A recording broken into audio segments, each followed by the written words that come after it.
Bon, salut à tous, donc c'est deuxième petit live, hein, tranquille, live des vacances. C'est la saison des festivals, c'est le moment justement d'en parler un petit peu, de donner quelques conseils.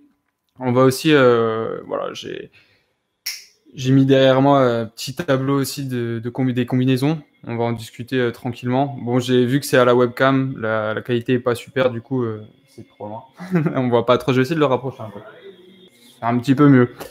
Mais bon, c'est pas grave. Donc ça aussi, on va en discuter tranquillement. Je pense que ça peut être intéressant. Il y en avait plusieurs qui l'avaient demandé la dernière fois. Donc voilà, l'histoire, c'est un live pas trop long. Je pense 40-45 minutes. À moins que vous ayez beaucoup de questions, mais sinon, je pense que ça suffirait tranquillement. Du coup, là, dans le chat, il y en a certains qui vont au festival ou qui sont déjà allés. Ok, bon, on va commencer tranquille. Donc là, vous le voyez, déjà, il fait hyper chaud. Donc si vous allez en festival, avant de penser à n'importe quel produit ou quoi que ce soit, la base c'est déjà l'eau. Donc grosse hydratation, ça va être absolument nécessaire. Quel que soit, même si vous prenez rien, ce sera absolument, il faut absolument boire beaucoup, s'hydrater souvent. Surtout vu que c'est une ambiance assez festive, qu'on a tendance à festival tout l'été. Bah, disons que t'as de la chance, hein, ou le budget, parce que ah ouais, ouais, il y en a, ils y vont beaucoup. Bah c'est bien, tant mieux, hein, l'été c'est fait pour ça, vous allez me dire. Mais donc ouais, voilà, déjà, première chose, hydratation. Parce que c'est vu que c'est des ambiances festives, on a tendance souvent à pas voir nos limites, ou pas voir la fatigue, et du coup, forcément, on boit peut-être pas assez, surtout quand il fait 40 degrés dehors. Donc voilà, déjà, ça, c'est le principe de base. Vas-y, hein, tu peux poser ta question, même si elle a aucun rapport, hein. On est là tranquille, hein, c'est une vidéo pépère. J'ai essayé de faire un petit set meilleur que la dernière fois quand même. On voit, ouais, c'est pas forcément le. Il y en a un dans le chat qui parle de plusieurs festivals, le Dominator, l'Intense, Harmony of Hardcore, Defcon. Le Defcon, je le connais. Je vais pas forcément à ceux-là. Moi, c'est plus festival. Plus des festivals trans, pas forcément des gros. De cachetons de Subutex. Ouais, si t'es novice aux opiacés, disons moi je te dirais de te bien te renseigner avant. Donc je vois que tu connais psychoactif et tout, donc c'est nickel. Mais sache quand même que les opiacés, il y a une dépendance qui peut se créer assez vite. Donc quand même, vas-y mollo quoi. Surtout si c'est ta première fois, sache dans quoi tu t'embarques. Après voilà, t'en prends pas une fois, c'est pas forcément, tu vas pas forcément devenir accro, mais vas-y doucement quand même. Et ils t'ont conseillé combien? Attends, je regarde juste. 0,5. Moi je dirais même pour tester la première fois, peut-être même 0,3. Attendez, je réponds juste à une autre question et après je fais les vôtres. Ouais, ah bah tiens, ça on va en parler dans les combos. Justement, il y en a un apparemment c'était sa première expérience avec la MDMA Ecstasy. Par contre, ça m'étonnerait franchement que ce soit du 200 mg pour une première prise parce que ça me semble énorme. Surtout si en plus tu redrops tout au long de la soirée, ça m'étonnerait. Je pense ils t'ont survendu un petit peu ça. Bon, après, c'est pas grave, hein. Surtout si t'as quand même bien aimé, c'est ça le principal. Mais justement, donc notre ami, il a pris son tasse avec de l'alcool. Et bah déjà, ça, voilà, c'est dans les combos, c'est pas super bien conseillé. Parce que vous n'allez pas forcément sentir l'alcool tout de suite. En plus, l'alcool qui déshydrate, hein, on revient toujours dans l'hydratation avec la MDMA, c'est le plus important. Mais en plus, vous n'allez pas voir forcément que vous buvez beaucoup. Bon, là, apparemment, c'est juste un verre. Tranquille, pas de souci. Mais si vous commencez à boire beaucoup, ben, vous le sentirez pas tout de suite. Mais après, une fois que les effets de la MDMA sont terminés, et là, du coup, vous reprenez tout sur vous, c'est pas très marrant. Donc, ça peut faire passer des mauvaises soirées. Donc, je vois que ça s'est bien passé pour lui. Tant mieux, c'est super. Mais mollo, allez-y mollo. De toute façon, l'alcool, moi, c'est vraiment pas du tout ce que je préfère, hein. En festival, je trouve il y a tellement mieux qu'au final, t'as pas besoin de ça, quoi. Je vais répondre aux autres questions, du coup. Alors vas-y, il y a quelqu'un qui est assez âgé, qui a 54 ans, qui a une question sur la coke. Bah écoute, c'est la dernière vidéo que j'ai essayé de faire pour un peu débunker certaines légendes, donc vas-y, je t'écoute. Ok, bah j'attends que ce monsieur réponde, je vais répondre à la question d'un autre avant. Ouais, bah c'est bien, déjà tu t'es renseigné avant, c'est nickel. Et oui, effectivement, t'as bien vu. Normalement, il y a une limite à ne pas dépasser par rapport à ton poids. Là, après, voilà, ça c'est des arguments de vente, hein, souvent. Ils vont arriver, ils vont faire ouais, matos de ouf, 200, 250 mg. Souvent, c'est faux. Par contre, attention, parce qu'il y a quand même une tendance. Il y avait plusieurs études qui ont été faites là-dessus. Et, la MDMA est de plus en plus dosée dans les extasies. Donc, allez-y quand même mollo là-dessus. Là, tu l'as pris en entier. Voilà, j'aurais conseillé de commencer même doucement. Tu vois, un quart, allez, une moitié si vraiment t'es d'ambiance festive. Bon, après, ça a l'air de s'être bien passé pour toi, mais pareil, toujours allez-y mollo. C'est la prudence, hein, c'est très important. Alors, on me demande des space cakes en festival. Ouais, bah alors ça, par exemple, le space cake en festival, franchement, carrément, à moins que vous ayez vraiment beaucoup l'habitude. Parce que, mine de rien, c'est un état où vous allez avoir pas beaucoup d'énergie. Donc, déjà, pour bouger, ben, c'est pas terrible. Donc, après, rien n'empêche de s'asseoir quelque part et bien sûr de profiter hein, des gens, de l'ambiance générale. Mais bon, voilà, pareil, je dirais qu'il y a mieux. Et surtout, voilà, comme tu le dis, souvent le problème c'est que les gens dosent très mal. Et du coup, ils se retrouvent à se prendre des claques de l'espace. Et bah voilà, ça finit souvent. Enfin, c'est pas que ça finit pas mal, mais ils s'amusent pas et c'est dommage. Alors, ok, on va faire dans l'ordre. Vas-y, tu peux poser. Donc, il y a une personne qui pose une question par rapport à un NBOM. NBOM, je sais pas comment vous le dites. Bon, ça après, c'est un détail. Vas-y, bah écoute, j'attends ta question. C'est pas forcément plus nocif, hein. Par contre, on a moins d'infos en fait. Souvent, c'est ça. Après, il y en a qui peuvent être même. Oui, d'accord, ok. Donc, ça fait partie des plus connus. Donc, celui qui nous pose une question sur les N-Baum. Les deux là, honnêtement, ça va. Ils sont assez connus. Tu vas avoir beaucoup de docs dessus. Et effectivement, donc, tu dis que les alus visuels sont meilleurs. Alors, ça, tu vois, pareil, je dirais que c'est pas forcément quelque chose avec lequel je suis d'accord.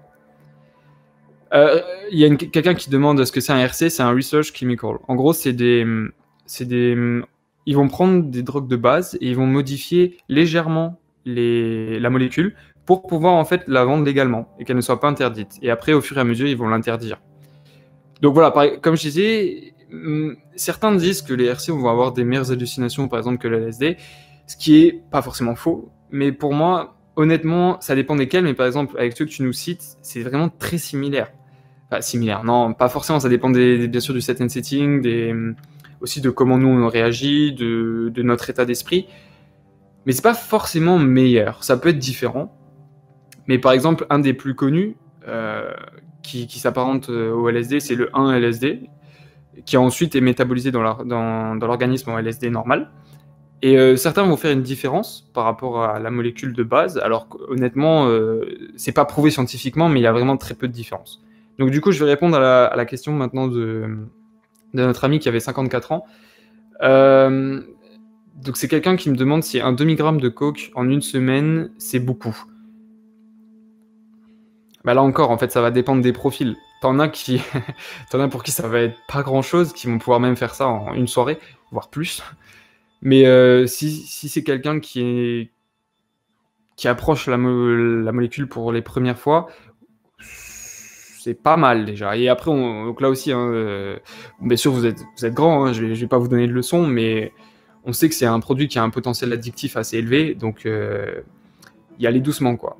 Voilà, donc c'est pas forcément beaucoup, mais si tu commences à de plus en plus répéter ce rythme, bah, au bout d'un moment, tu vas augmenter les doses, et bah, après, voilà, ça va être dur de décrocher, hein, parce que les descentes, elles sont pas gentilles, hein.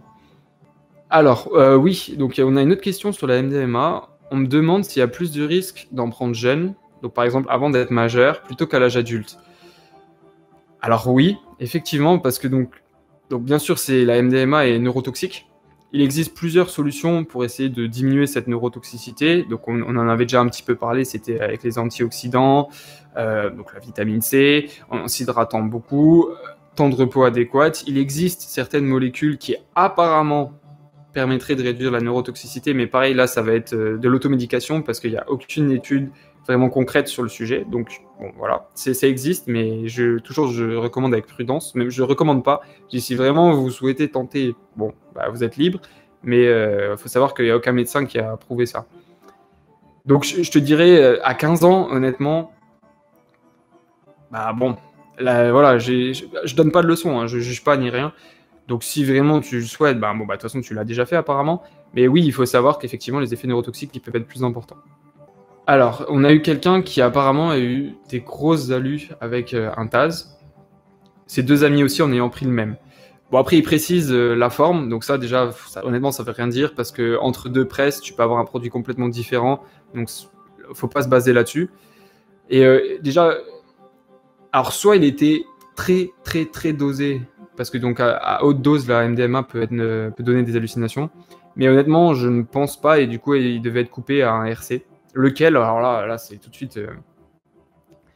Là, c'est la loterie, hein. Impossible à deviner comme ça. Mais du coup, je pense qu'il était coupé, ouais, effectivement. Attendez, je remonte vite. Là, il y a eu. J'ai loupé une question. Ouf. Alors, on a quelqu'un qui a pris 4 cartons, donc dosés apparemment à 100 microns chacun. Ah oui, alors ça, là, ça, c'est non. Ça, clairement, c'est non déjà. C'est beaucoup trop dangereux. Enfin, à moins que vous sachiez entre guillemets ce que vous faites, mais même à quelqu'un d'extrêmement expérimenté, c'est quelque chose que je recommanderais jamais. Parce que là, vous mettez votre santé mentale, votre psychisme en jeu, hein, parce que c'est costaud, quoi. Voilà, là, c'est du voyage interstellaire, il faut être prêt. Alors, désolé. Perso, c'était des grenades. Après, voilà, comme je dis, ne vous basez vraiment pas sur, euh, sur les emblèmes qu'il peut avoir sur les cachets, ça veut rien dire. Enfin, après, il y en a certains qui sont référencés sur les bases de données comme étant dangereux. Ça peut être des indicateurs, mais honnêtement, il faut pas se baser là-dessus. Toujours aussi, attendez, je vais répondre et je continue après. On me demande si j'ai un Discord. Alors non, pour l'instant, j'ai pas de Discord. Ça reste une petite communauté, hein, ce qui est pas forcément un problème, mais ça demande du temps aussi pour le gérer. Donc j'y réfléchis, pourquoi pas, mais pour l'instant, j'en ai pas. Est-ce que c'est normal? J'étais malade pendant 2 jours, genre la grosse crève. Ouais, voilà, bah ça. Oui, clairement, ça c'est donc quelqu'un qui se sentait mal pendant 5 jours après avoir été en festival et justement après avoir essayé donc un TAS. Oui, bah parce que de toute façon tu pousses ton corps donc dans ses limites, dans ses derniers retranchements, surtout si tu t'hydrates pas bien, si tu fais pas attention à tenter de réduire les risques. Donc après t'as un contre-coup. Voilà, je dis toujours, on ne côtoie pas les étoiles en toute impunité. Voilà, ça c'est exactement ça en fait. Donc je pense que tu as kiffé ta soirée, mais que tu payes le prix, forcément. Donc c'est normal. Après, voilà, donc repos, fruits, ménagez-vous. Surtout, c'est encore mieux si vous ne devez pas travailler ou faire un long trajet ou quoi. Donc prenez vraiment bien le temps de vous en remettre. Et bien sûr, espacez le plus possible. 6 semaines minimum. Minimum, hein. Moi, je recommande plus 3 mois. Au moins. Alors, le Xanax en descente. Oui, ça peut être un plus, mais je le recommanderais pas systématiquement parce qu'après, pareil, c'est pas anodin quand même, hein. C'est pas rien. Donc, si tu commences à de plus en plus, à chaque fois, à chaque fois que tu vas prendre un produit, tu vas prendre un Xanax après, bah, du coup, tu doubles en fait. Et après, tu as une forme d'accoutumance aussi qui va arriver très rapidement. Donc, pareil, je recommande pas. Même si dans certains cas, ça peut sauver. Voilà. En gros, cas d'urgence. Cas d'urgence. Oui, oui, j'ai bien vu, hein, Pascal. J'ai compris que c'est pour ton ami. Mais du coup, alors en plus, s'il a un problème déjà psychiatrique, enfin s'il est suivi par un psychiatre, bah alors là, c'est encore pire. Parce que là, du coup, là, je pense que tu peux même enfin, il faudrait pas lui interdire parce que c'est compliqué, mais lui dire que c'est vraiment dangereux parce que ça peut avoir des conséquences vraiment néfastes déjà sur sa thérapie et ça peut rendre son état ça va pas l'améliorer, ça va le rendre le pire en pire. Donc, clairement, si tu peux l'aider. C'est dur, hein. Ça, c'est dans un couple ou dans un cercle d'amis, c'est très compliqué parce que tout de suite l'autre personne en face va peut-être le prendre mal. Elle va voir ça comme une ingérence, donc il faut vraiment, c'est compliqué il faut que déjà la démarche vienne d'elle. Sinon, vous n'arriverez pas de toute façon. Vous allez juste peut-être briser l'amitié et au final, il va être plus seul. Il va avoir tendance à être donc s'il est en dépression ou s'il se sent mal dans sa peau, donc ça a tendance à aggraver ce côté-là. Donc au contraire, il faut essayer d'être là pour lui, et même si pour l'instant il n'a pas forcément mis les démarches en avant pour essayer de stopper, ben, il faut être là quand même. C'est dur, hein, bien sûr. Attendez, je vais remonter un tout petit peu.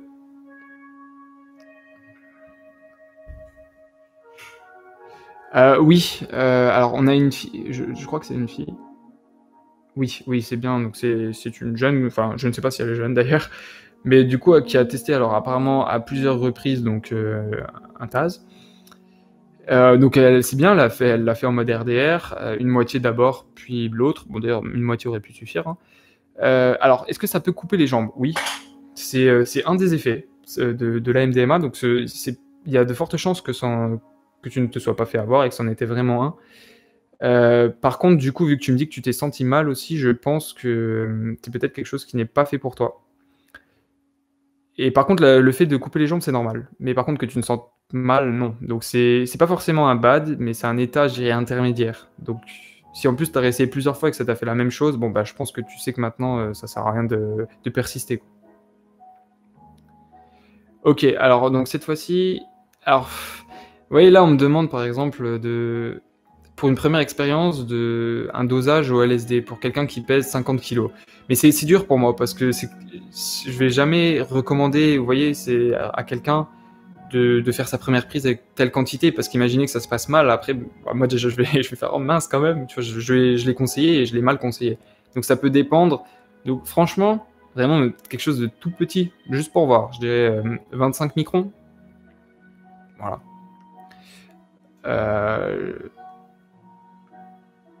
On continue. Alors, des champignons. Le type de lieu. Alors, on en a déjà un petit peu discuté. Et là, pour le coup, certains festivals peuvent correspondre parce que si tu es en nature, que tu as des endroits pas forcément où il y a trop de monde, où tu peux être au calme avec des amis, avec un petit peu de musique, personnellement, je conseillerais ça. Donc, pour une première expérience aux champignons.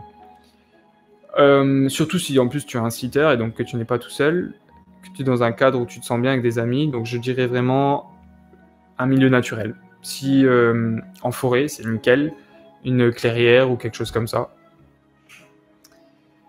Est-ce que c'est normal 4 heures après la prise de ressentir les effets d'un TAS? Non, c'est pas normal.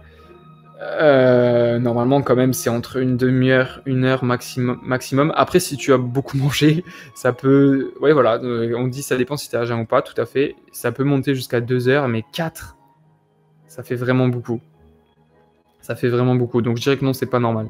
On me demande, qu'est-ce que ça veut dire couper les jambes? Ah, c'est facile, ça veut juste dire que tu vas avoir plus aucune force dans les jambes et que tu vas vouloir juste t'asseoir, et être debout est un supplice déjà. Donc voilà, ça c'est couper les jambes. Ça parle d'Ozora. Alors ça c'est cool parce que justement, donc je dis, hein, c'est un live un peu où on parle des festivals. Je vais aller à Ozora aussi cette année. Donc s'il y a aussi quelques psychos ou quoi des gars psychoactifs ou psychonautes qui y vont, bah écoutez, peut-être qu'on se croisera, et ce serait avec plaisir. En tout cas, c'est un très bon festival, un des meilleurs festivals de Psytrance en Europe, hein, clairement, parce que déjà le lieu est nickel, c'est dans une vallée, voilà, proche de la nature, bon son, les gens sont gentils, plutôt ouverts. Vous avez pas seulement, c'est pas seulement des jeunes personnes, hein, vous pouvez aller voir des adultes, même des enfants, des familles, des chiens. Voilà, c'est une ambiance qui est vraiment qu'on retrouve pas en France ah si quand même, non, je dis n'importe quoi. Il y en a, mais à plus petite échelle. Voilà. Et oui, bien sûr, si on se croise, bah écoute, si tu me reconnais par hasard, ouais, voilà, bah pareil, avec plaisir, on partagera un petit moment avec plaisir. Alors là, il y a quelqu'un donc qui a partagé son expérience. Il a dit donc que lui a pris 2 cartons d'LSD. Excusez, 250 microns chacun, ça m'étonnerait, donc peut-être 250 microns les deux. Et malgré qu'il fait 50 kilos, il a beaucoup mieux encaissé qu'un de ses potes qui en a pris qu'un et qui restait bloqué. Alors voilà, ça veut rien dire, hein. C'est pas parce qu'il est plus costaud, qu'il est plus grand, qui boit énormément plus que toi qu'il va mieux tenir ça. Ou alors peut-être qu'il se sentait mal aussi le jour-là. La taille n'a franchement presque aucun rapport, tout comme le poids. Donc c'est vraiment l'état d'esprit. Il faut pas, c'est pas parce que vous tenez d'autres produits que vous allez bien tenir celui-là. Oh, alors quelqu'un qui s'est fait courser donc par des vigiles en étant donc en trip, ça n'a pas dû être drôle, hein. Bah, j'aimerais pas être à ta place. Non, je ne fais pas la Dream Nation. Je peux pas tout faire, je suis désolé. Non, Ozora, c'est déjà bien. C'est déjà bien. C'est déjà un très bon festival. Donc pour en revenir au thème, après bien sûr s'il y a des questions, je continue à y répondre. Mais vu qu'on est en festival, souvent on a tendance à être un petit peu foufou, on va dire, à vouloir se faire plaisir, et on va peut-être être moins regardant sur la qualité, alors que ça peut être trompeur, parce que soit vous allez tomber justement sur des gens très bien, ça dépend des types de festivals, mais des gens très bien qui vous vendent de la bonne qualité. Donc là, ça peut être dangereux parce que vous n'êtes pas forcément habitué. Et donc là, vous allez faire « Wow !» Ça, effectivement, c'est de la bonne. Ou le cas inverse, vous allez tomber sur des gens qui sont là que pour faire du profit. Ou ça dépend où est le festival, mais en gros, ça peut être des gens qui veulent simplement faire leur chiffre d'affaires. Donc ils vont venir là, ils vont écouler leur stock le plus vite possible et au prix le plus haut possible. Et souvent, ils font des coupes plutôt dégueu, donc vous attendez là, ce sera plutôt, ça peut même être dangereux, donc toujours avoir des tests aussi.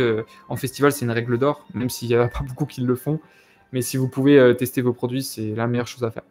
Donc il y a quelqu'un qui dit qu'il n'y a que l'alcool qui fait que, ou le poids a une importance. Alors pas forcément, par exemple on a vu qu'avec la MDMA ça pouvait avoir un impact aussi, mais effectivement pour l'alcool c'est vrai. Pour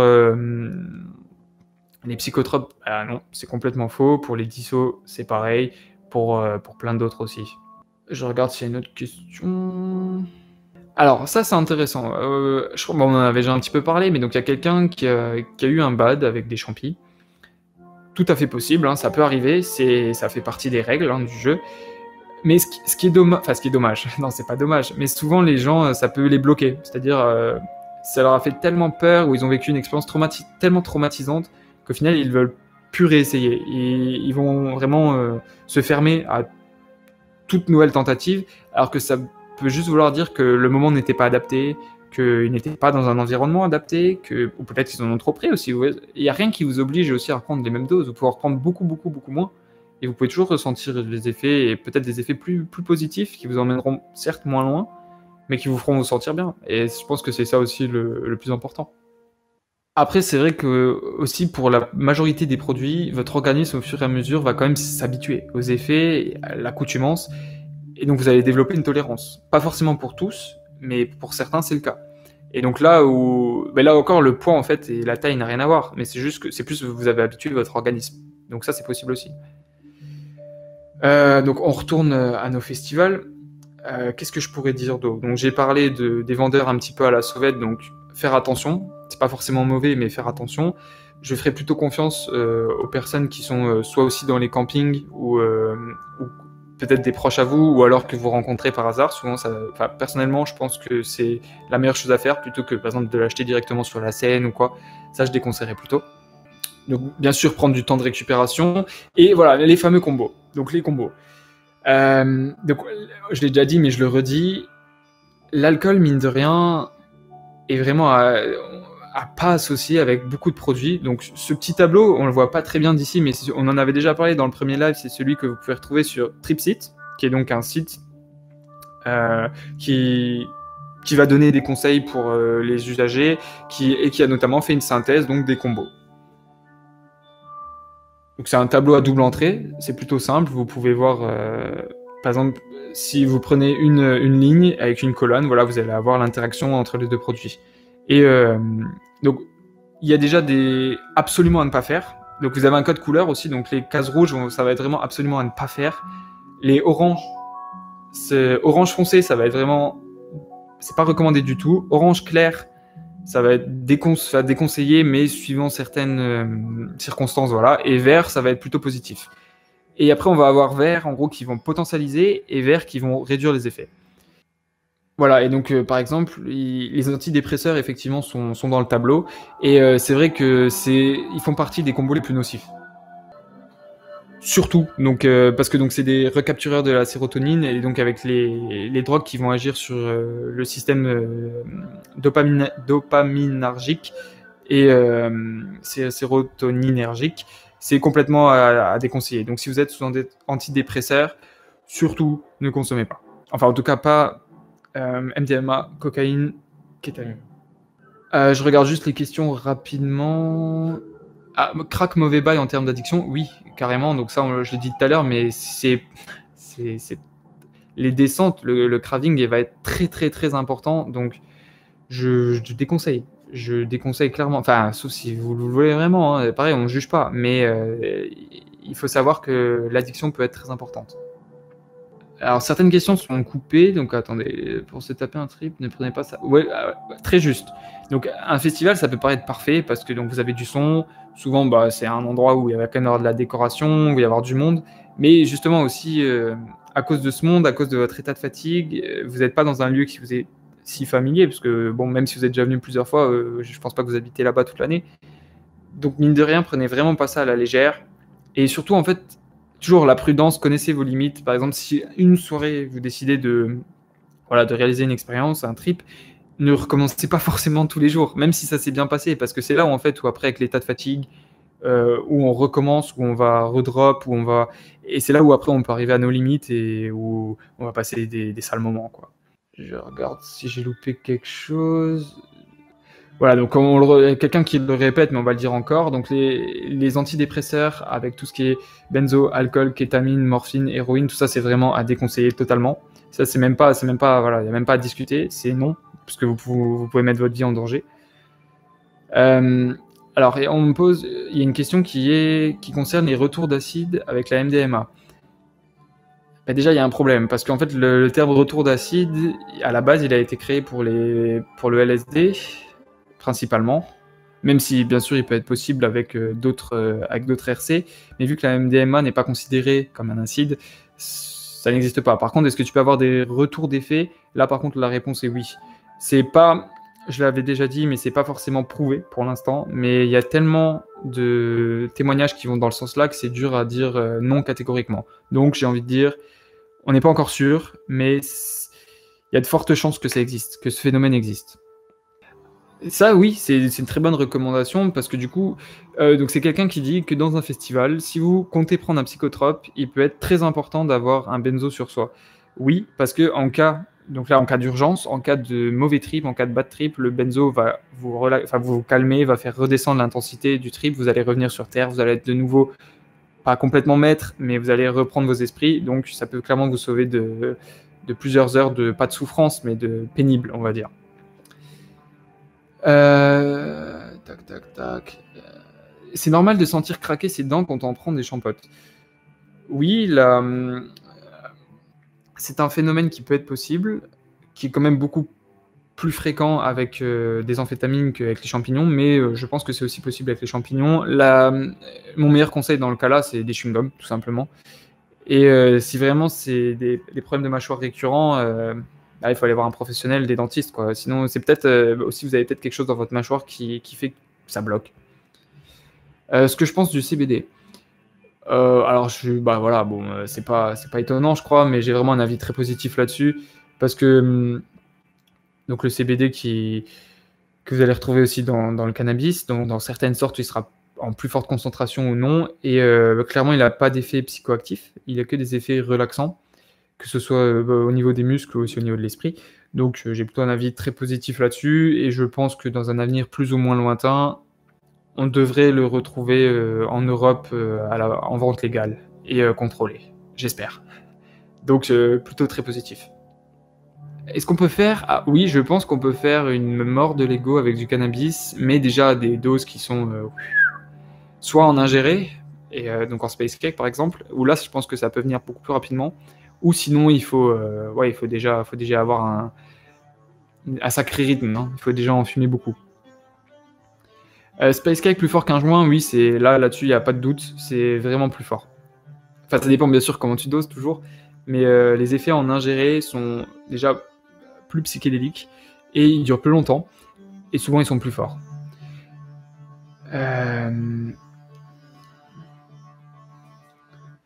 Alors on demande si en festival, quand on est loin du son à cause du monde, est-ce qu'on ressent bien les basses? Bah là, ça dépend du festival. Si c'est un gros festival, je remets juste la musique. Si c'est un gros festival avec une grosse scène, bah normalement, oui, tu peux t'éloigner assez loin quand même, tu l'entendras. Si c'est plutôt quelque chose de local et qu'une petite scène et tout, bah non, pas forcément. Te fais pas de soucis, ça va bien se passer. Ça va bien se passer à ton festival. Des space cakes au CBD, oui, c'est tout à fait possible.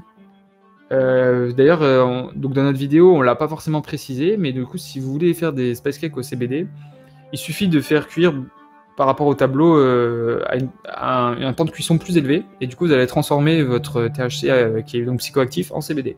Et là, vous allez avoir les effets relaxants, mais pas les effets psychoactifs. Alors en France, je ne savais pas qu'il était déjà légal. Ça, vous me l'apprenez. Ah voilà, donc on revient un petit peu à notre sujet aussi, qui sont les les combos. Donc un des plus célèbres, ça va être le Candy Flip. Le Candy Flip, donc ça va être l'association du LSD avec la MDMA. Donc c'est déjà quelque chose de très très très puissant que bien sûr je recommande pas du tout aux personnes expérimentant pour la première fois un des deux produits. Donc c'est des gens normalement qui ont déjà une certaine habitude, qui sont conscients aussi de la puissance du combo qu'ils sont en train de faire. Et par contre, bien sûr, les deux produits ont plutôt une bonne interaction ensemble, donc ils vont magnifier un petit peu les deux côtés des deux molécules. Voilà, pour le Candy Flip, c'est un des plus connus. Tac, tac, tac. Alors, on me demande ce que c'est une mort de l'ego. Alors honnêtement, c'est difficile de mettre une définition là-dessus. Je pense que... je vais essayer, mais c'est pas facile. C'est en fait quand tu perds conscience de ton identité propre. Donc par exemple, tu ne sais plus que déjà tu sais plus tes souvenirs, tu sais plus ton histoire, tu ne sais plus qui sont tes relations proches, tes parents, tes frères et sœurs, ou je sais pas, ou ta copine ou ton copain. Et du coup, vraiment tu cesses d'exister en tant qu'individu et c'est quelque chose de très perturbant. Est-ce que j'ai déjà été victime de dépersonnalisation ? Non. Et heureusement, parce que là aussi, c'est pas quelque chose à minimiser, c'est quelque chose d'assez grave. Donc heureusement, pour l'instant, ça ne m'est jamais arrivé. Je touche du bois. Oh. Alors, un gars qui a fait un space cake avec 50 balles dedans, ils étaient à 2.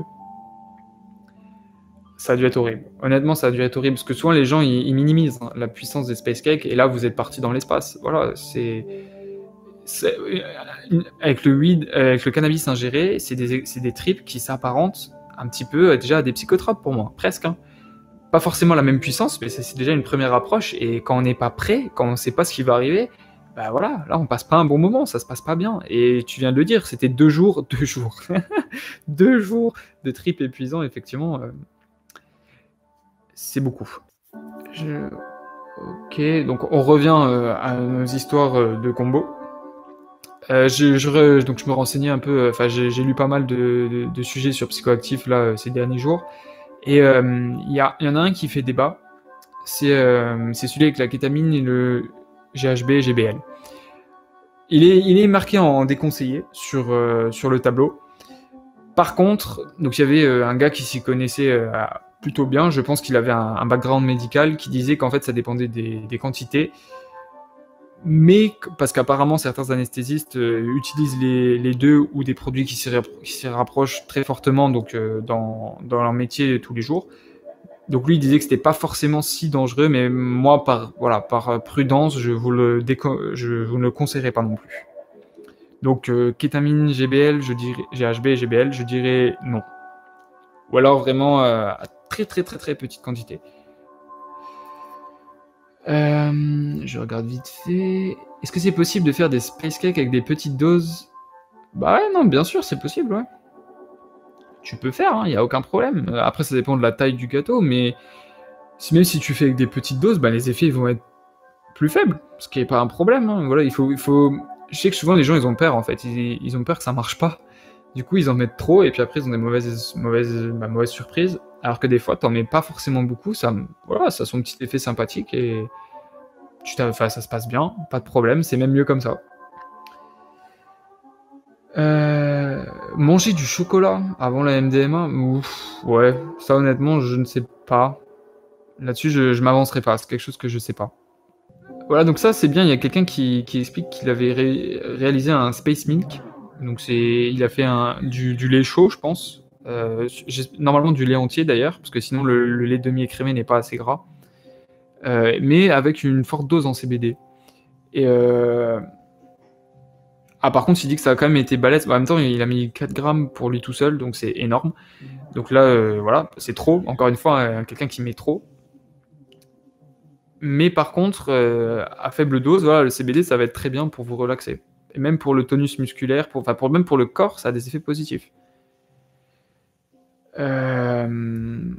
Voilà, donc... tiens, petit point qui va être intéressant. Sur le tableau, par exemple, le LSD et le cannabis ne sont marqués en orange clair, donc il y a quand même à déconseiller. Euh, Là, ça va être, ils font ça bien sûr par précaution aussi toujours, mais ça va pas être forcément le cas. Après, il faut savoir que les deux peuvent aussi potentialiser les effets des deux molécules, donc ça va augmenter l'intensité du trip.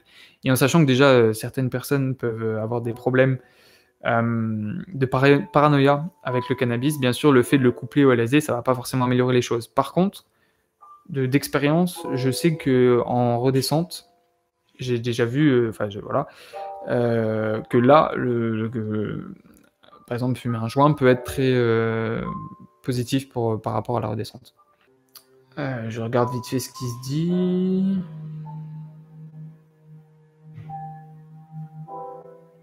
Ok, bon là, je peux continuer, ça dit rien de spécial. Bah, bon, là aussi, donc là, la même personne me dit que du coup, elle a peur du LSD et que du coup, elle a peur de rester parano. Bon, ok, c'est une peur qui peut être compréhensible. Du coup, donc part sur les champis ou les truffes, et ben un pays où elles sont légales, c'est les Pays-Bas. Donc voilà. Après là, tu peux te débrouiller normalement, tu sais tout.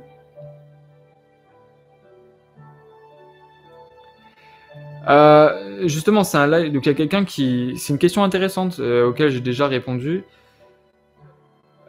qui me demande pourquoi je tiens ces propos en public et que ça peut être de l'apologie, oui. Alors là-dessus, je ne serais pas d'accord parce que justement le but c'est de réduire les risques pour les usagers, pour qu'au contraire, en fait, je vais pas leur, voilà, comme j'ai dit, je vais pas leur conseiller de tels produits ou je vais pas leur donner des adresses ou je vais pas dire c'est trop bien. Je veux dire si vraiment vous êtes sûr de vous et que vous voulez essayer, essayez de le faire bien en fait. Voilà. Donc on va essayer de rester dans ce credo-là et au contraire de limiter les risques et de ne pas faire l'apologie.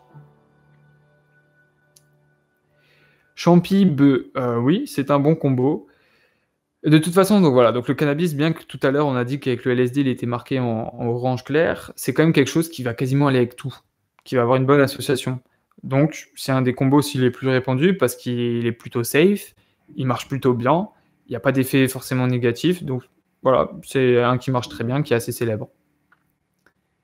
On me demande c'est quoi la pire drogue entre le cannabis et l'alcool. Ah bah là, clairement, ma réponse va être radicale et vraiment j'en suis convaincu, c'est l'alcool, à 200%. Surtout sur le long terme. Tu vas avoir des effets qui vont être beaucoup plus négatifs pour moi avec l'alcool. Déjà, au niveau de la dépendance, ok, pas forcément, ça peut être kiff-kiff. Par contre, bah, déjà pour les dégâts physiques, après ça dépend aussi comment tu consommes le cannabis, parce que si tu le fumes avec du tabac, ça peut être différent. Mais pour moi, l'alcool, déjà, il détruit plus les neurones pour moi. Il te fait faire des choses aussi. Il te met dans des états que je trouve pires que ce qu'on peut avoir avec le cannabis. Euh, je trouve que les gens deviennent parfois violents, moins sociaux aussi. Donc pour moi, la plus dangereuse d'entre elles. Et chaque année, il faut le dire quand même, hein, il y a beaucoup plus de morts avec l'alcool que quasiment avec toutes les autres drogues. Hein. Donc voilà, ça c'est toujours à noter. Et surtout, il est possible de faire des comas éthyliques, donc des overdoses à l'alcool, alors que c'est impossible quasiment au cannabis. C'est d'ailleurs impossible d'en mourir hein, normalement. Par contre, vous pouvez être mal mentalement, bien sûr, mais donc l'alcool est beaucoup plus dangereux pour moi, clairement. Alors, question d'une autre personne. Il y a aussi quelqu'un qui part, bah plus, hein, merci, c'était cool d'être venu. Euh, donc quelqu'un qui a pris un rail de coke ou qui s'est fait une session de coke et qui ensuite se sentait vraiment mal et il n'y a même pas eu d'effet positif. Alors oui, clairement, pour moi, c'est un bad. Et non, c'est pas bizarre hein, de bader avec la coke, c'est carrément possible. Je pense que c'est quand tu vois, pas forcément, mais peut-être dans ton cas, c'est quand tu t'es rendu compte. Est-ce que ça reste occasionnel ou pas? Ou alors c'est peut-être là que tu t'es rendu compte que tu avais un problème en fait avec ce produit et du coup, tu as un déclic mental qui fait que tu l'apprécies déjà plus autant et que tu en es presque dégoûté. Ou aussi ou le corps aussi, hein, ça peut être une réaction du corps qui a tellement l'habitude en fait qui est presque dégoûté du produit et qui te laisse les mauvais côtés et qui ne te donne plus les côtés positifs. D'un côté, c'est bien parce que ça peut permettre d'arrêter plus facilement. Donc, est-ce que je suis pour la légalisation du cannabis? Franchement, oui. Pour plusieurs raisons. Déjà, ça éviterait donc de rencontrer que certaines personnes continuent à le chercher dans la rue et du coup peut-être à avoir de la moins bonne qualité, à peut-être avoir des problèmes aussi de violence, de raquettes, parce que c'est souvent c'est normal, hein. C'est dans des zones qui sont un peu plus pauvres et qui du coup qui ont moins accès à l'éducation, quoi. Bon, après là on rentre dans un dialogue social, mais qui du coup vont pour s'en sortir, ils ont pas le choix, ils vont faire ça et je comprends tout à fait. Mais du coup, à cause de ça, des fois pour le consommateur, c'est pas forcément mieux. Alors que si c'était encadré par l'État, comme ce qui se fait déjà aux Pays-Bas et aux États-Unis, bah on voit que ça marche plutôt bien et que le nombre d'utilisateurs n'augmente pas forcément. Donc oui, je suis pour. Très bonne remarque d'un membre du chat. Alors c'est quelqu'un qui tolère mieux par exemple un bad au LSD qu'un bad au cannabis. Mais là en fait c'est pareil, on l'a déjà dit tout à l'heure pour la tolérance au produit et c'est pareil avec les bads. C'est pas parce que vous badez jamais avec genre l'alcool que ça va être forcément le cas avec les autres. Ou c'est pas parce que un produit va être plus facilement vivable que ça va être forcément le cas pour tous. Donc non, tu n'es pas le seul. Donc voilà, tu n'es pas seul. Avec la weed, je me sens mourir. Ouais, d'accord, ouais, c'est pareil. Hein.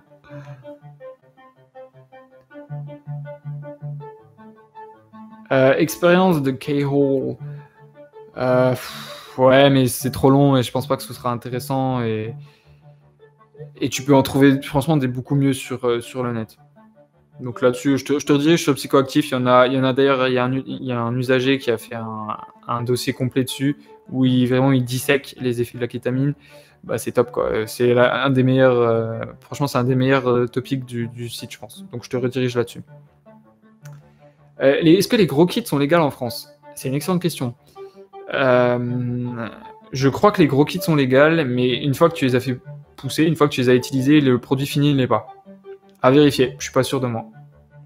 Ah, bonne question aussi. Donc j'ai dit tout à l'heure que l'alcool c'était une des pires choses pour moi à faire dans les combos. Et on me demande est-ce qu'il est dangereux avec le cannabis? Non, il n'est pas dangereux, mais souvent je trouve qu'il va altérer de manière négative les sensations qu'on a avec le cannabis. Donc je le déconseille. Bah, moi je l'aime pas. Mais déjà j'aime pas trop l'alcool de base.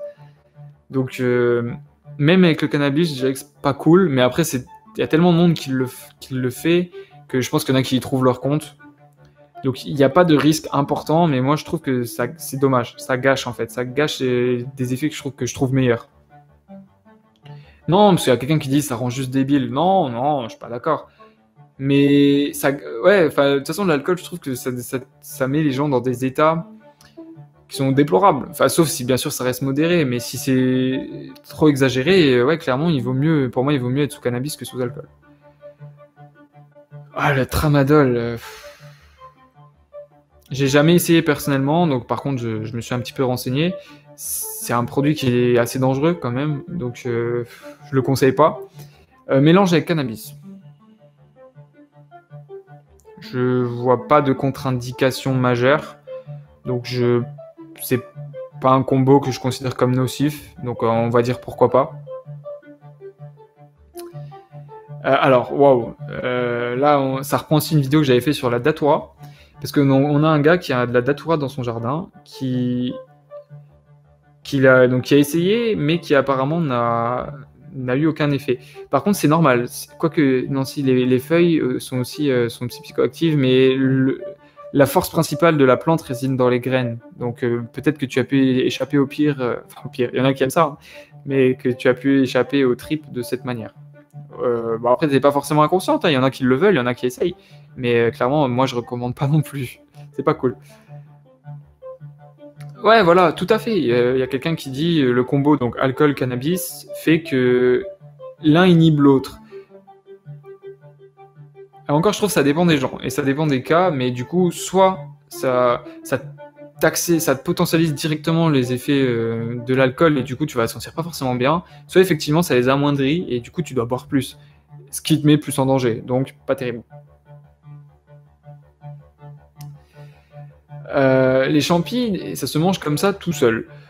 Alors, ben oui, ça peut. Après, si t'as envie, bon, le goût est pas terrible, hein, voilà, c'est pas super bon. Mais si tu veux le cuisiner, en soi, bah, c'est possible. Il faut juste pas que tu le cuises. Mais par exemple, si tu as envie de te faire une salade, ben, franchement, normalement, c'est possible.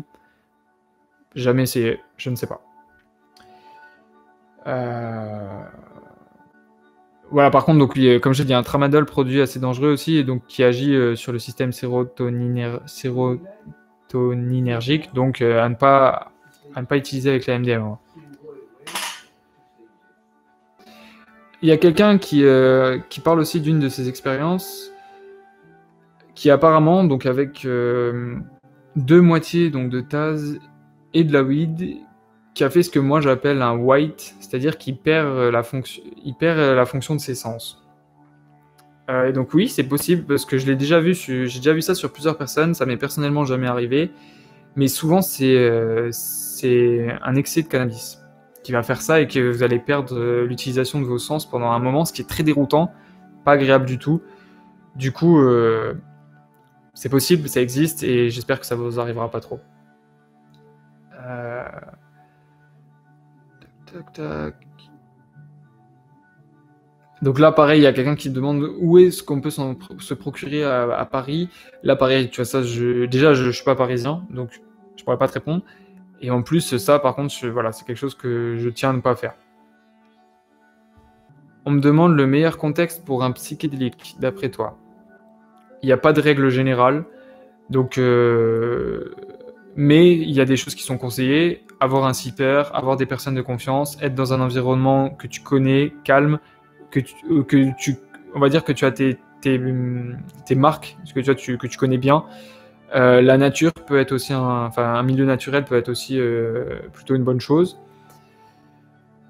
Être posé, ne pas être fatigué, bon état d'esprit, musique. Carrément, musique que tu apprécies, avoir une playlist que tu aimes bien sous la main, comme ça tu peux kiffer avec les morceaux que tu aimes. Très important. Un benzo au cas où. Du coup, on l'a dit tout à l'heure, mais ça peut être utilisé en cas de bad pour redescendre l'intensité du trip, donc pour que ça se passe mieux.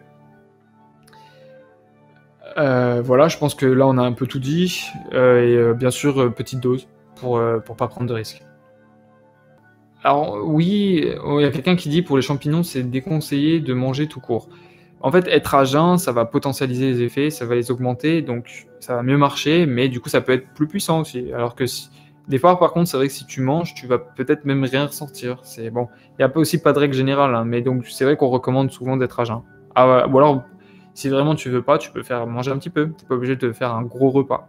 Voilà. Alors, Catherine, donc, non, d'ailleurs, je ne devrais peut-être pas nommer, mais donc il y a quelqu'un dans le chat qui me demande si on peut voir des trucs irréalistes avec le LSD. Alors, clairement, s'ils te disent vraiment des éléphants, ça, c'est quand même, ça s'apparente plus à une légende urbaine, donc je dirais non, c'est pas ça, c'est pas ça. Tu peux avoir des déformations. Si par exemple, s'il y a une peinture avec un éléphant, ok, là ça marche. Mais tu vas pas le voir apparaître de nulle part. Non, ça c'est non.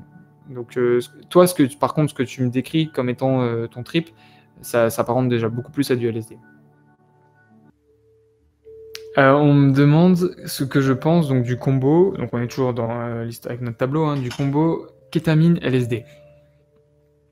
Pour le coup, je le trouve pas mal. Je le trouve pas mal et je vais expliquer pourquoi. Parce que je trouve que la Keta permet vraiment de faire ressortir, après déjà plusieurs heures de trip, tous les effets en gros qui enfuient entre guillemets du LSD. Donc ça va vraiment redonner un coup de boost, enfin si je peux dire ça. Donc attention, hein. Donc voilà, quand même il faut être conscient aussi, si ça redonne un coup de boost, ça veut dire qu'on est reparti pour entre guillemets les montagnes russes, les sensations fortes. Donc je trouve que c'est un combo cool parce qu'il marche bien, parce que les deux produits marchent bien ensemble, mais pareil, donc ça tape déjà, c'est lourd, ça tape. On me demande si le LSD, au-delà des effets hallucinogènes, est-ce qu'il y a des effets euphorisants ou relaxants? Pour moi, ça va être quand même plus. Ça, déjà, c'est pas forcément soit l'un soit l'autre, ça peut être les deux, mais pas suivant les intervalles de temps, ça peut être plus l'un plus l'autre.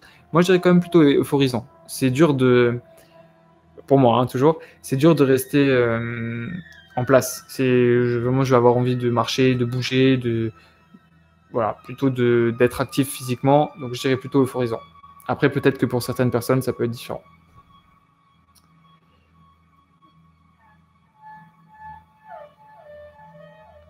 Ok. Tac, tac, tac, tac, tac. Est-ce que ça peut donner mal au ventre? La MDMA, oui, oui, c'est possible, hein. Tu peux mal réagir, tu peux avoir des brûlures d'estomac, tu peux avoir envie de vomir, des nausées. C'est clairement possible. Après, c'est normal, hein, ça reste des produits chimiques, hein. Bon, après, ça veut pas forcément rien dire, mais ouais, c'est possible que ça te donne des éclairs d'estomac, clairement. Surtout, comme j'ai dit, en plus, vu que tu pousses ton corps dans ses limites, déshydratation, voilà, ça fait que pour l'estomac, c'est pas terrible. Ouais, ça, pareil, tu vois, ça, je peux pas répondre non plus. Il y a quelqu'un qui me demande comment enfin, il voulait, quelqu'un qui aimerait avoir sa propre presse pour faire ses propres ecstasy, mais j'ai aucune idée, j'en sais rien, j'ai aucune idée d'où tu peux trouver ça. Et en plus, bah, après, non, franchement, je sais pas. Après, tu peux toujours faire des paras, mais apparemment, t'as pas l'air d'avoir trop envie de faire ça. Oui, on l'a déjà dit, effectivement, le LSD peut laisser des traces à vie. Et en fait, ça va être souvent dans le cas où vous avez une maladie mentale latente, en fait, qui n'est pour l'instant pas présente, qui ne s'est pas déclarée. Et en fait, le LSD peut la rendre active. Donc, c'est possible. Ou c'est possible aussi effectivement, de rester perché, de rester coincé, entre guillemets. Mais là, c'est déjà quand même à forte dose. Ou alors, si vraiment vous prenez des précautions et que vous avez... Bon, voilà, pareil, je ne vais pas faire l'apologie.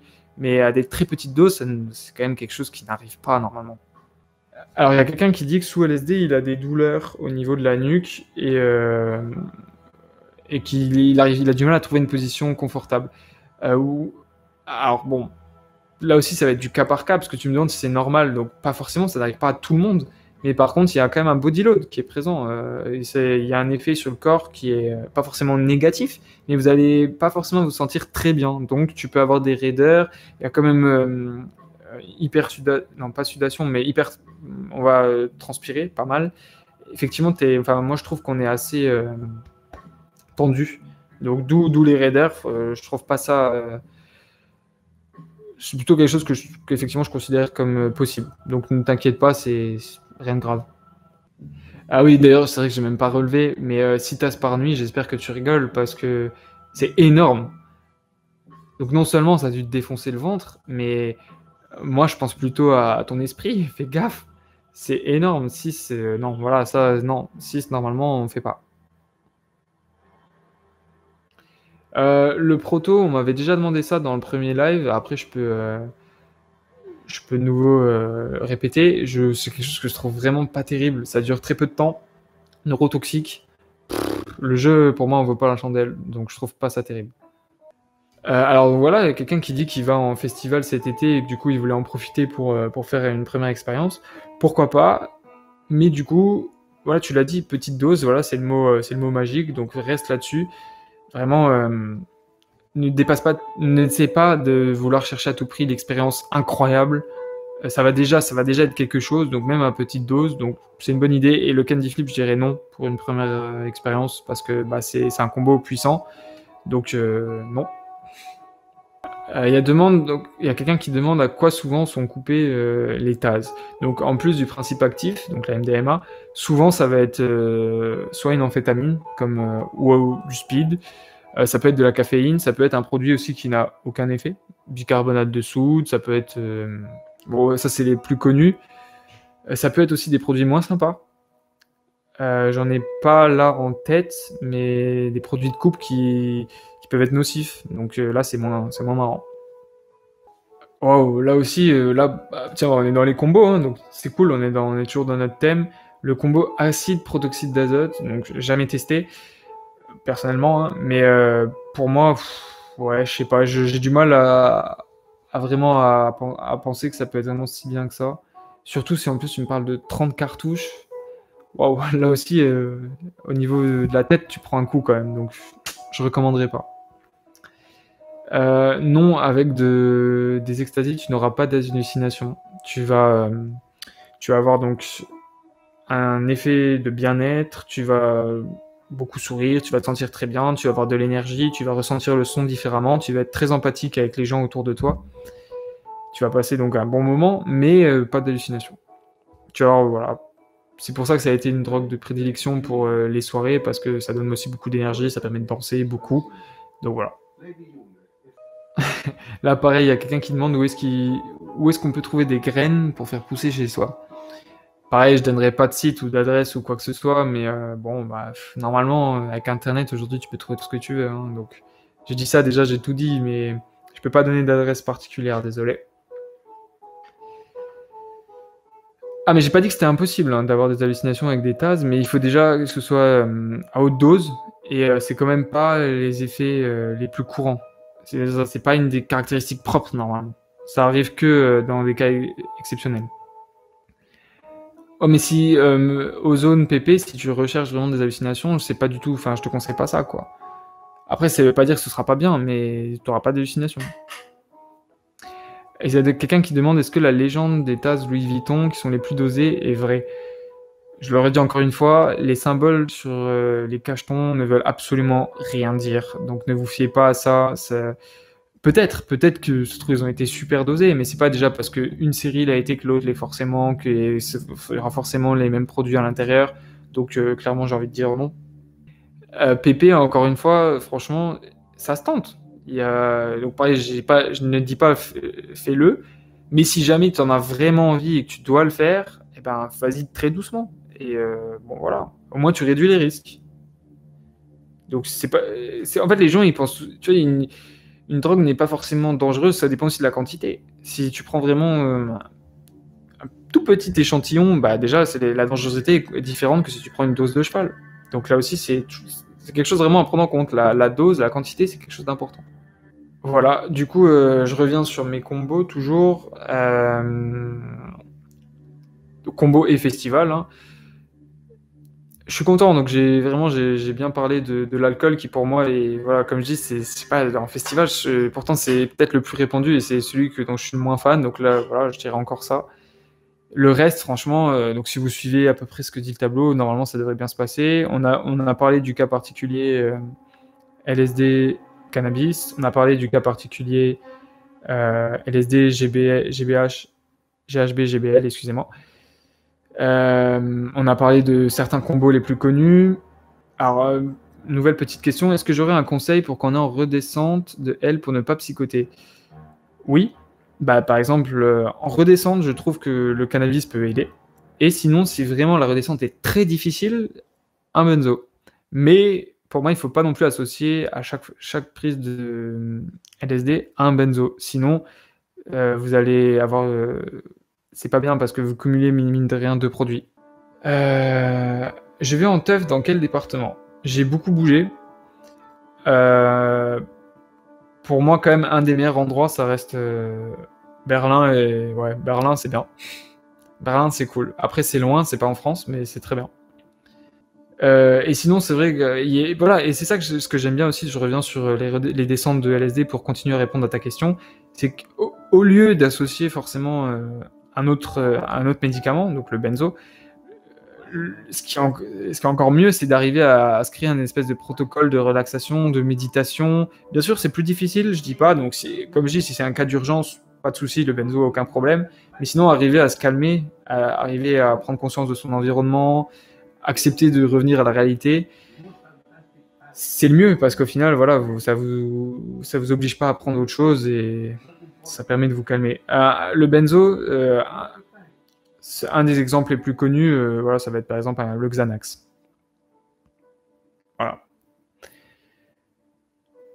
Par contre, j'en avais parlé déjà dans le premier live et je le redis, un antipsychotique, par contre, c'est à éviter complètement. Alors qu'on se dirait, tiens, je suis dans un bad, je me sens pas bien, je psychote, blablabla. Du coup, un antipsychotique, ça pourrait être utile dans mon état, dans mon cas là. Et ben non, c'est tout le contraire. Donc ça a déconseillé fortement. Il y a quelqu'un qui me demande comment reconnaître du LSD. Pas une question simple ça. Il y a plusieurs solutions. La première et la plus rudimentaire, ça va être de faire un test allergène, donc de tester un tout petit peu pour voir si tu reconnais les effets. C'est le plus dangereux, pas forcément celui que je recommande. Le deuxième, ça va être d'avoir des tests colorimétriques que tu peux toi-même réaliser. Donc là, suivant la couleur, tu vas déjà pouvoir éliminer certains produits et, avec un peu de chance, identifier le LSD. Et si tu veux vraiment en être certain, c'est simple. Tu envoies directement ton échantillon à un labo qui va l'examiner et te donner une réponse fiable. C'est la plus safe. Et si, bien sûr, c'est celle que je recommande si vous avez le temps. Ok, je pense qu'on va terminer là-dessus. Il y a quelqu'un qui... Enfin, c'est quelqu'un qui était déjà présent depuis le début, mais du coup qui s'ouvre un petit peu aussi. Et c'est bien, ça aussi. Hein. Je vous enjoins à le faire si vous le voulez. Ça fait toujours du bien de parler avec des gens. Et donc, du coup, qui a un problème donc, avec la kétamine, apparemment à un tel point qu'il y a une certaine addiction qui s'est créée. Pour s'en sortir, c'est difficile. C'est pas forcément le pire, mais plus que les centres de désintoxication, je dirais déjà de passer par les CSASP régionaux, où oui, normalement, il y en a dans chaque région. Ça va être des professionnels qui vont pouvoir vous aiguiller, qui vont pouvoir vous aider, qui ne jugent pas, qui vont pouvoir mettre en place une procédure adaptée pour réduire de plus en plus vos doses jusqu'à espérer complètement arrêter si c'est ce que vous souhaitez. Sinon, pour s'en sortir, je pense que le mieux, c'est de se trouver des activités, des passions, des choses qu'on aime faire, où on va investir du temps et en fait, où on ne va pas avoir besoin d'être dans un état de conscience altéré. Bien sûr, c'est facile à dire, hein, je ne dis pas le contraire, mais c'est le mieux. Donc, je vous enjoins à faire du sport, à sortir, à faire des choses qui vous plaisent, à profiter de vos proches, à essayer de rencontrer des nouvelles personnes. D'ailleurs, si vous allez en festival, c'est aussi fait pour ça, hein, rencontrer du monde, parler, discuter, voir un petit peu comment les gens, quel point de vue ils ont sur la société, voilà, tout remettre en question. Voilà, j'espère que ça pourra t'aider. Bien sûr, il n'y a pas de remède miracle, hein, de toute façon. Il faut que ça vienne de toi. Personne ne pourra t'obliger à le faire. Il faut qu'à un moment, tu te dises, OK, j'en ai marre de cette situation, je veux changer. Et voilà, ça part de là et il faut ensuite que... C'est un processus qui va se faire sur le long terme. Et même s'il y a des rechutes, tu vois, c'est pas forcément grave. Il faut toujours prendre, OK, j'ai réussi déjà. Tu vois, c'est une étape. Tu peux pas passer tout de suite d'une addiction à être clean. Enfin, il y en a qui arrivent, très grosse force mentale, tant mieux pour eux, ou alors ils sont prédisposés à pouvoir arrêter facilement, très bien. Si toi, c'est pas forcément le cas, c'est pas grave, même si tu dois le faire en plusieurs étapes, que ça te prend du temps, ok, tu rechutes plusieurs fois, mais à chaque fois, tu te relèves, tu dis, ok, cette fois-ci, je vais faire mieux. Et au final, petit à petit, je pense que tu vas y arriver. Ok, petite dernière question. Je fais un petit récapitulatif et ce sera bon pour aujourd'hui. Et je suis content si vous trouvez que les lives sont bien, c'est cool. La lumière UV pour le LSD, non, désolé, ça fonctionne pas.